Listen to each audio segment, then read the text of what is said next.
가끔 어떤 찬양은 그냥 듣고 지나가는 노래가 아닐 때가 있습니다. 분명 조용히 흐르는 멜로디인데 내 마음 깊은 곳에 오래 묻어두었던 질문을 건드릴 때가 있습니다. 하나님, 왜 저를 이곳에 두셨습니까? 왜 이렇게 막막한 시간을 지나게 하십니까? 왜 기도하는데도 길은 보이지 않고, 왜 믿고 있는데도 마음은 이렇게 외롭습니까? 희즈일의 찬양, 광야를 지나며를 들으며 그런 마음이 들었습니다. 이 찬양은 단순히 힘든 시간을 위로하는 노래라기보다 인생의 광야를 지나는 사람이 하나님 앞에서 드리는 조용한 질문처럼 느껴집니다. 우리는 살면서 누구나 광야를 지납니다. 사람에게 말하기 어려운 시간, 겉으로는 괜찮은 척하지만 속으로는 무너지고 있는 시간, 믿음이 없는 것은 아닌데 하나님이 너무 멀게 느껴지는 시간, 열심히 살아왔는데도 이상하게 길이 막히는 시간, 그런 시간이 있습니다. 그런데 성경을 보면 광야는 하나님이 사람을 버리시는 장소가 아니었습니다. 오히려 광야는 하나님이 사람을 다시 빚으시는 자리였습니다. 광야는 편한 곳은 아니지만 하나님을 가장 깊이 배우는 자리였습니다. 오늘은 찬양, 광야를 지나며를 들으며 느낀 은혜를 따라 우리 인생의 광야가 어떤 의미인지, 그리고 그 광야 한가운데서 하나님이 우리에게 무엇을 말씀하시는지 함께 묵상해 보려 합니다. 잠시 마음을 가라앉히고 이 말씀을 붙들어 보면 좋겠습니다. 신명기 8장 2절 말씀입니다. 내 하나님 여호와께서 이 40년 동안에 내게 광야 길을 걷게 하신 것을 기억하라. 하나님은 이스라엘 백성에게 광야를 잊지 말라고 하셨습니다. 왜냐하면 광야는 단순히 힘들었던 과거가 아니라 하나님을 배운 시간이었기 때문입니다. 광야는 누구에게나 찾아옵니다. 우리는 보통 광야를 생각할 때 특별히 믿음이 약한 사람에게 오는 시간이라고 생각하기 쉽습니다. 내가 뭔가 잘못했기 때문에, 내 믿음이 부족하기 때문에, 내가 하나님 앞에서 충분하지 못했기 때문에 이런 시간을 지나고 있다고 생각할 때가 있습니다. 물론 때로는 우리의 선택이 어려움을 만들기도 합니다. 하지만 성경 전체를 보면 광야는 실패한 사람에게만 주어지는 장소가 아니었습니다. 모세도 광야를 지났습니다. 그는 애굽의 왕궁에서 자랐지만 자기 힘으로 동족을 구하려다가 결국 미디안 광야로 도망쳤습니다. 그곳에서 40년을 보냈습니다. 사람들이 보기에는 인생이 멈춘 것 같은 시간이었습니다. 왕궁에서 살던 사람이 양을 치며 광야에 머무는 인생이 되었습니다. 그러나 하나님은 그 광야에서 모세를 버리지 않으셨습니다. 오히려 그 광야에서 모세의 혈기를 낮추시고 자기 힘을 의지하던 사람을 하나님의 지팡이를 의지하는 사람으로 바꾸셨습니다. 이스라엘 백성도 광야를 지났습니다. 애굽에서 나온 뒤 곧장 약속의 땅으로 들어간 것이 아니었습니다. 그들은 홍해를 건넌 뒤 광야로 들어갔습니다. 자유를 얻었는데 바로 풍요가 온 것이 아니라 먼저 광야가 찾아왔습니다. 이것이 참 이상하게 느껴집니다.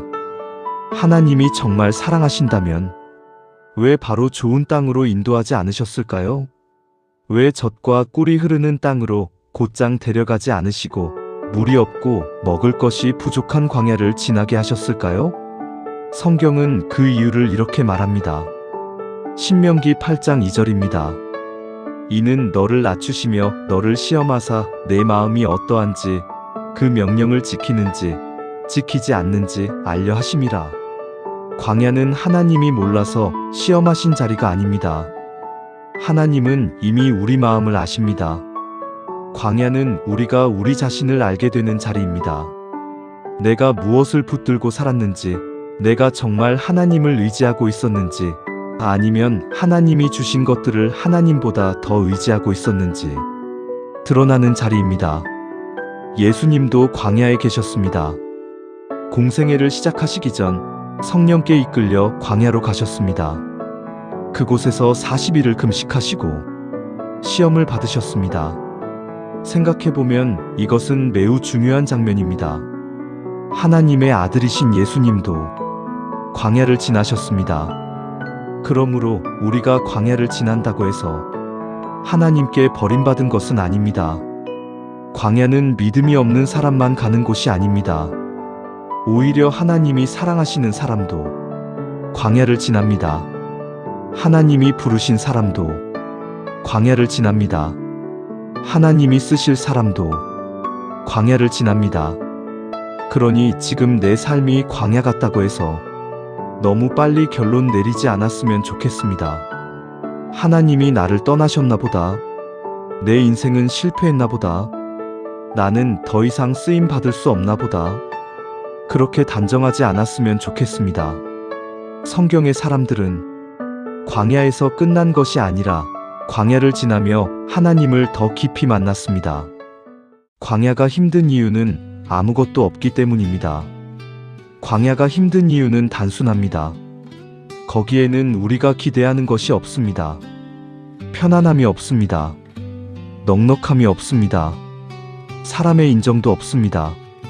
내가 마음대로 통제할 수 있는 것도 별로 없습니다.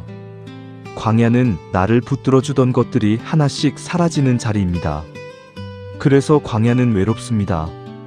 예전에는 일이 잘 풀리면 내가 능력이 있어서 그런 줄 알았습니다. 사람들이 나를 인정해주면 내가 괜찮은 사람이라서 그런 줄 알았습니다. 경제적으로 큰 어려움이 없으면 내 삶이 안정적이라고 생각했습니다. 기도하면 어느 정도 응답이 보이고 수고하면 어느 정도 결과가 나와야 내가 제대로 살고 있다고 느꼈습니다. 그런데 광야에 들어가면 그 모든 공식이 흔들립니다.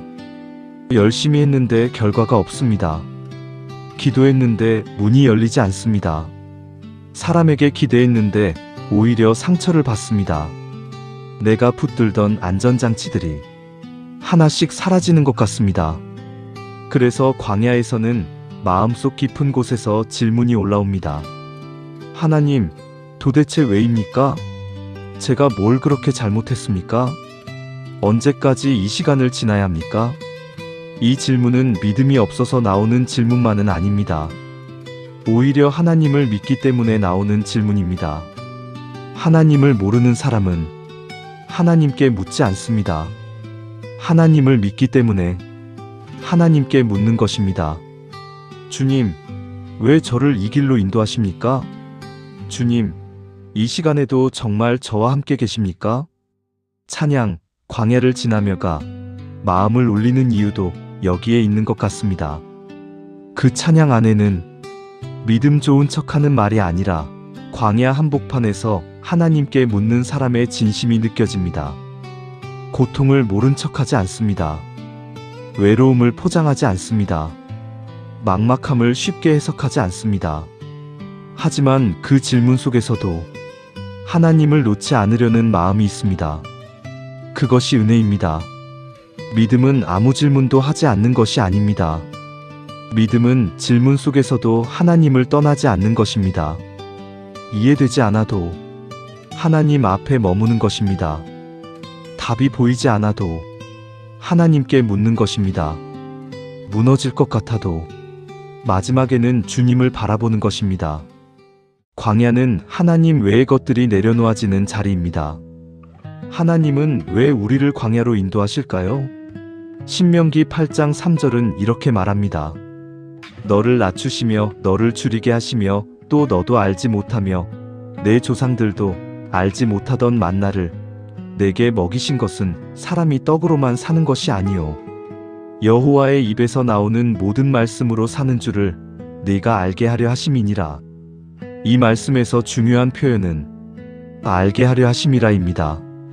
광야는 하나님이 우리를 괴롭히시려는 자리가 아닙니다. 하나님이 우리에게 알게 하시는 자리입니다.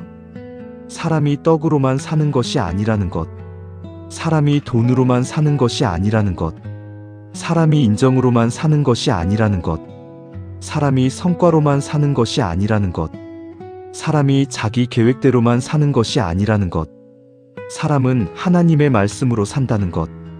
광야는 이것을 배우는 자리입니다.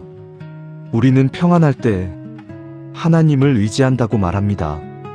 하지만 실제로는 하나님이 주신 것들을 의지할 때가 많습니다. 직장, 건강, 가족, 인간관계, 돈, 경험, 능력, 계획. 물론 이것들은 모두 소중한 것들입니다. 하나님이 주신 선물일 수 있습니다. 하지만 선물이 하나님보다 커질 때 우리 영혼은 서서히 흔들립니다. 하나님은 때때로 광야를 통해 우리가 하나님보다 더 붙들고 있던 것들을 보여주십니다. 내가 없으면 안 된다고 생각했던 것, 내 인생을 지켜준다고 믿었던 것, 내가 그것 때문에 괜찮은 사람이라고 생각했던 것. 광야에서는 그것들이 충분하지 않다는 사실이 드러납니다. 처음에는 그것이 상실처럼 느껴집니다. 무너지는 것처럼 느껴집니다. 하지만 시간이 지나면 알게 됩니다. 하나님은 나를 무너뜨리려 하신 것이 아니라 하나님 아닌 것 위에 세워진 나를 다시 세우고 계셨다는 것을. 우리가 의지하던 것이 사라질 때 비로소 하나님이 보입니다. 내가 가진 것이 많을 때는 하나님이 공급자이신 줄 머리로만 압니다. 그런데 아무것도 없을 때 오늘 하루를 버티게 하시는 하나님을 경험하면 그 고백이 마음 깊이 새겨집니다. 아, 내가 산 것은 내 힘 때문이 아니었구나. 내가 버틴 것은 내 강함 때문이 아니었구나.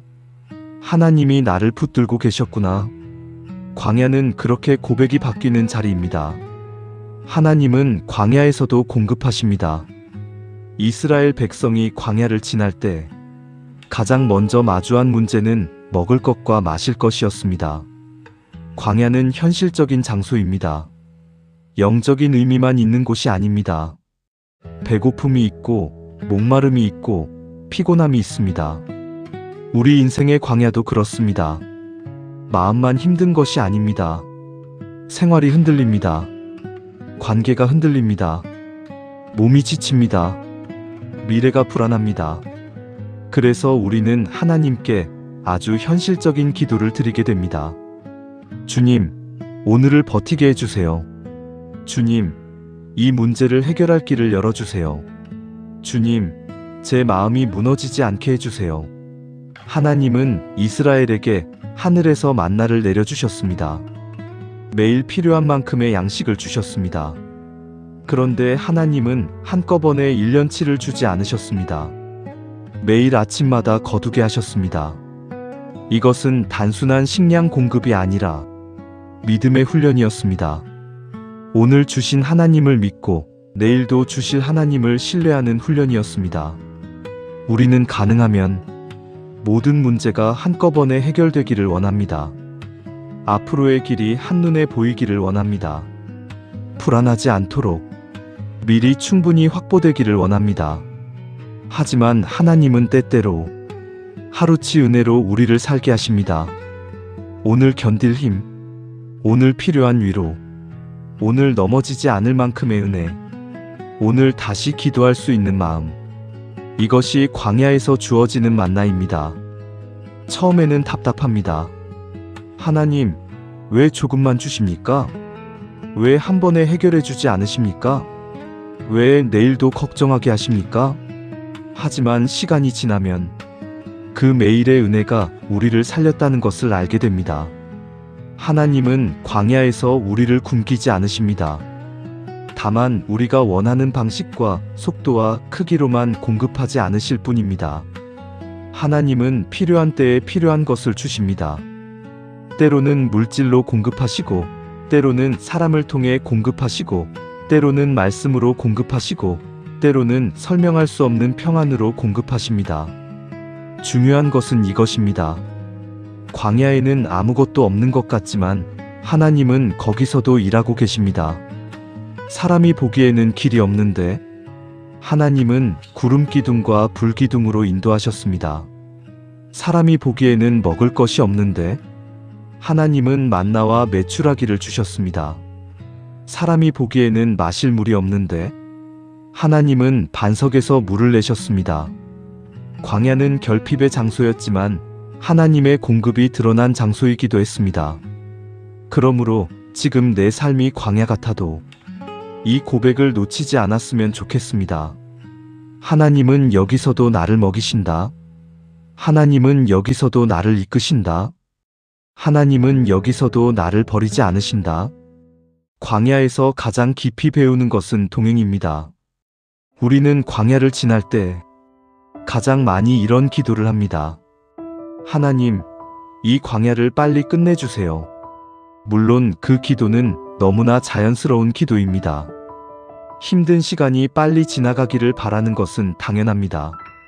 하지만 하나님은 때때로 광야를 빨리 끝내주시기보다 광야에서 함께 계심을 먼저 알게 하십니다. 이스라엘 백성이 광야에서 배운 가장 큰 진리는 하나님이 그들과 함께 계신다는 사실이었습니다. 낮에는 구름 기둥으로, 밤에는 불 기둥으로 하나님은 그들의 길을 인도하셨습니다. 광야의 낮은 뜨겁고 광야의 밤은 춥습니다. 하나님은 그들의 낮과 밤을 아셨습니다. 뜨거운 낮에는 그늘이 되어주시고 어두운 밤에는 빛이 되어주셨습니다. 이것이 하나님의 동행입니다. 하나님은 우리가 지나가는 계절을 모르지 않으십니다. 낮의 뜨거움도 아십니다. 밤의 두려움도 아십니다. 사람들 앞에서는 말하지 못한 눈물도 아십니다. 기도 중에 차마 문장으로 만들지 못한 탄식도 아십니다. 광야를 지나는 사람에게 가장 큰 위로는 문제가 당장 해결되는 것만이 아닐 수 있습니다. 가장 큰 위로는 이 길을 나 혼자 걷고 있지 않다는 사실입니다. 하나님이 함께 계신다는 사실입니다. 다윗은 시편 23편에서 이렇게 고백했습니다.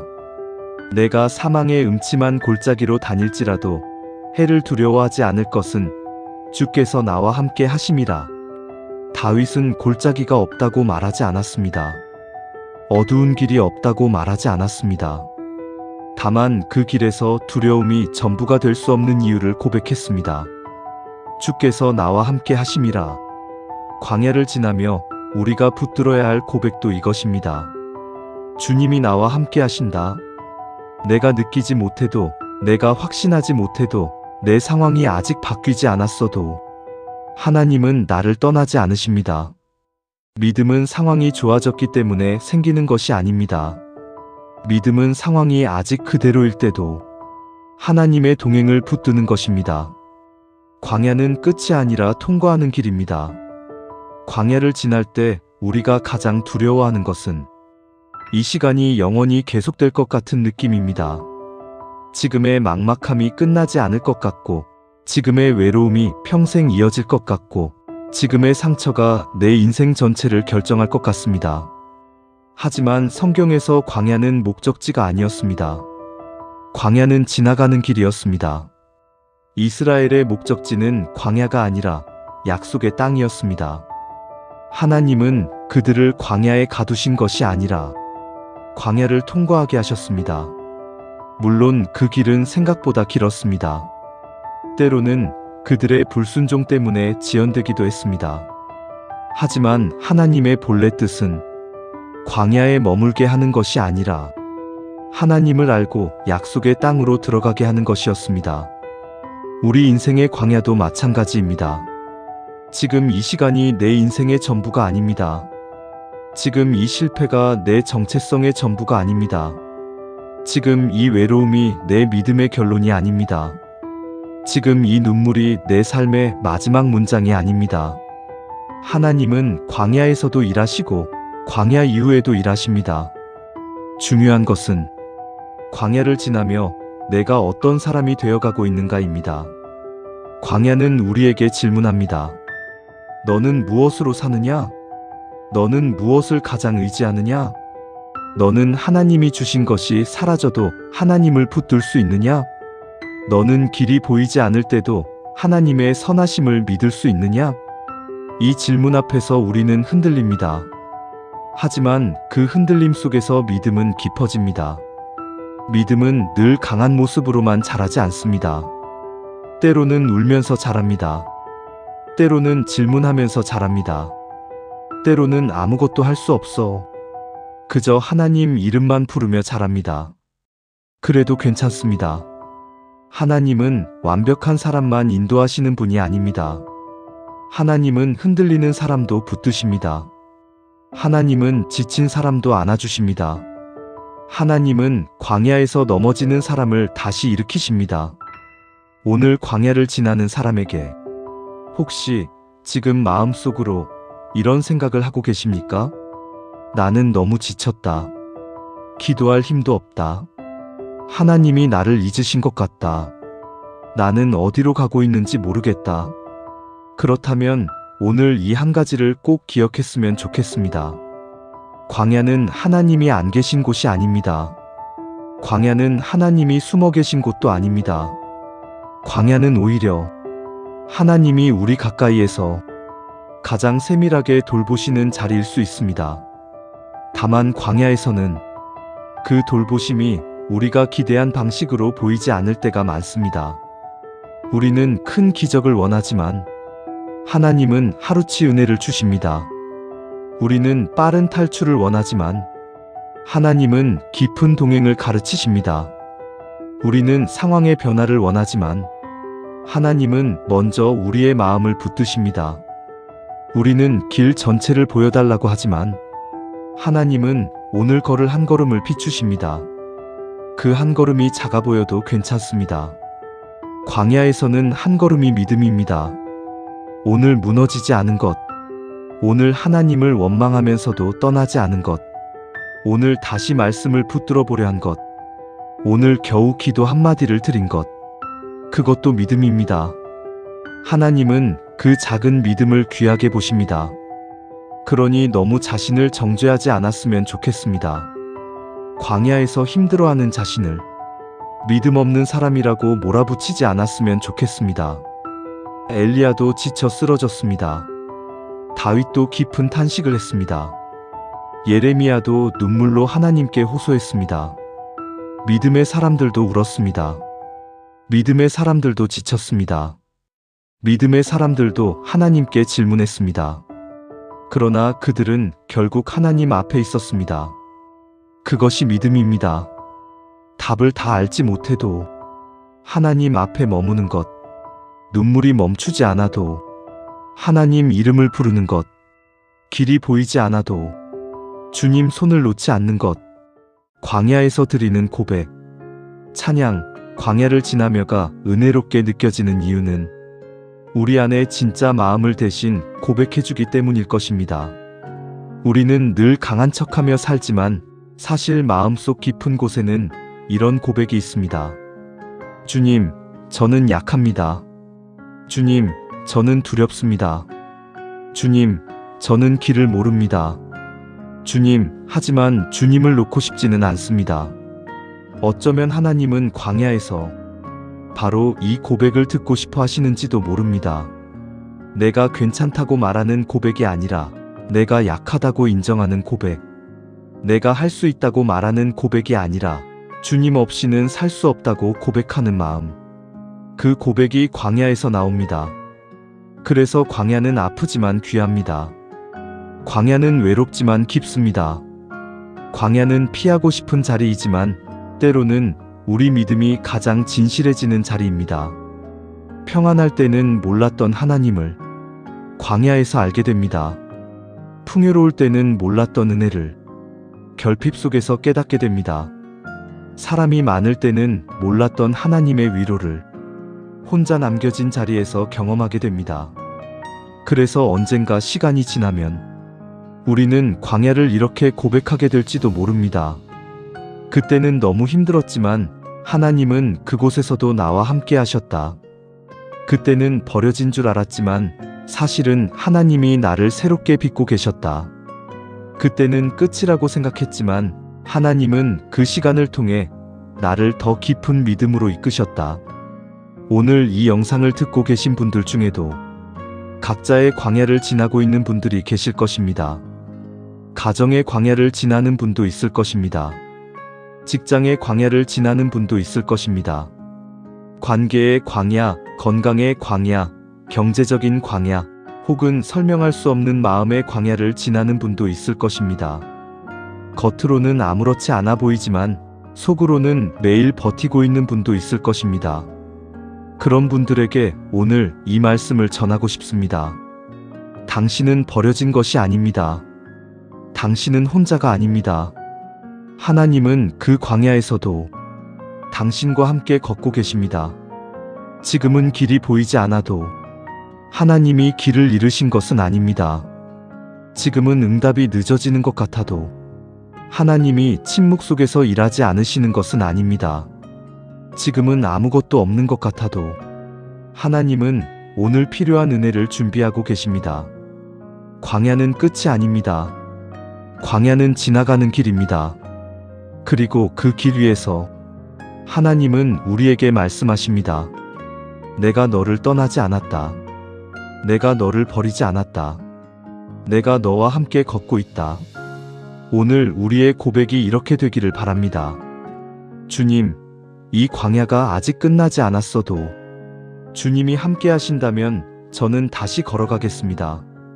주님, 길 전체가 보이지 않아도 오늘 주시는 한 걸음의 은혜를 붙들겠습니다. 주님, 제가 약하지만 주님은 저의 힘이십니다. 하나님 아버지, 오늘도 각자의 광야를 지나고 있는 우리의 마음을 주님 앞에 올려드립니다. 겉으로는 괜찮은 척했지만 속으로는 많이 지쳐있던 마음을 주님께서 아십니다. 기도해도 길이 보이지 않아 답답했던 시간, 사람에게 기대했다가 상처받았던 시간, 내 힘으로 버티려 했지만 더 이상 버틸 수 없다고 느꼈던 시간을 주님께서 다 아십니다. 주님, 우리가 광야를 지날 때 버려졌다고 생각하지 않게 해주십시오. 하나님이 멀리 계신다고 단정하지 않게 해주십시오. 오히려 그 광야에서 하나님이 우리를 더 가까이 붙들고 계심을 믿게 해주십시오. 우리에게 오늘 필요한 만나를 주십시오. 오늘을 살아갈 힘을 주십시오. 무너지지 않을 마음을 주십시오. 다시 기도할 수 있는 믿음을 주십시오. 길 전체가 보이지 않아도 주님이 비추시는 한 걸음을 따라가게 해주십시오. 광야에서 우리를 낮추시고 광야에서 우리를 새롭게 하시고 광야에서 하나님만이 우리의 참된 힘이심을 알게 해주십시오. 지금 외로운 분들에게는 주님의 동행을, 지금 불안한 분들에게는 주님의 평안을, 지금 지친 분들에게는 다시 일어설 힘을 허락해 주십시오. 주님, 우리의 광야가 끝이 아니라 하나님을 더 깊이 만나는 길이 되게 해주십시오. 언젠가 이 시간을 돌아보며 하나님은 그곳에서도 나와 함께 하셨다라고 고백하게 해주십시오. 예수님의 이름으로 기도드립니다. 아멘. 오늘 영상이 마음에 작은 위로가 되셨다면 댓글로 여러분의 광야에서 붙들고 있는 말씀을 나눠주세요. 누군가의 고백이 또 다른 사람에게 위로가 될 수 있습니다. 그리고 지금 광야를 지나고 있는 분이 곁에 있다면 이 영상을 조용히 나눠주셔도 좋겠습니다. 광야는 혼자 걷는 길이 아닙니다. 하나님이 함께 하시고 믿음의 사람들이 함께 기도하는 길입니다. 오늘도 주님 안에서 평안하시길 바랍니다.